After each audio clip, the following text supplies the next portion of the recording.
Samantala, pinag-aaralan na ng Kamara na patawan ng mabigat na parusa ang mga witness na babawi sa mga testimonya nila sa House Quadcom.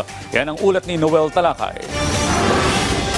Pinag-aaralan na ng House Quad Committee na patawan ng mas mabigat na parusa ang mga witness na babawiin ang mga sinumpaang salaysay. Ito ang sinabi ni 2nd District Surigao del Norte Representative at Chairman ng House Committee on Dangerous Drugs, Representative Robert Ace Barbers, sa isang pulong balitaan sa lungsod ng Maynila.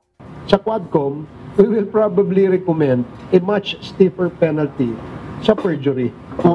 Kasi sa tingin namin, na bakit ganun ka? Parang, dime a dozen ngayon yung pagsisinungaling. Magsasalita rito, and then magre-recant.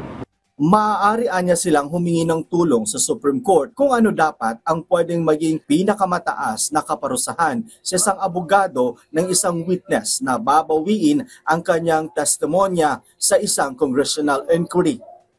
Siguro maybe we can ask for suggestions or recommendations from our friends in the Supreme Court. Kinakailangan rin daw na gumawa ng batas para makasama ang mga abogado ng witness na makakasuhan o matatanggalan ng lisensya. Giit ni Barbers, kasama ng witness ang abogado sa pagbuo at pagsulat ng kanilang mga salaysay. In the future, pwede nating ipatawag yung abogado.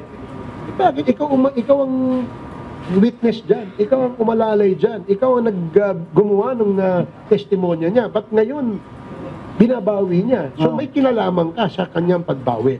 Kamakailan binawi ni self-confessed drug lord Kerwin Espinosa ang kanyang mga pahayag laban kay dating Senador Laila De Lima na sangkot ito sa operasyon ng ilegal na droga sa bansa. Sa pagharap ni Espinosa sa House Quad Committee hearing bilang witness sa extrajudicial killings noong nakarang administrasyon, ipinagmalaki naman ni Barbers na lahat ng witness ng House Quad Committee ay kusang lumapit sa kanila. Marami pa umanong nagnanais maging witness, pero hindi lahat ay pwede nilang tanggapin. We'll have to weigh it, evaluate it, and it has to have some corroborative witness or documentary evidence to support the statement. Pag wala nun, absent that, hindi kami basta-basta maniniwala. Si Barbers ay isa sa mga co-chair ng House Quad Committee kung saan iniimbestigahan nito ang operasyon ng illegal na pogo, illegal drugs at extrajudicial killings noong nakaraang administrasyon. Noel Talakay para sa Pambansang TV sa Bagong Pilipinas.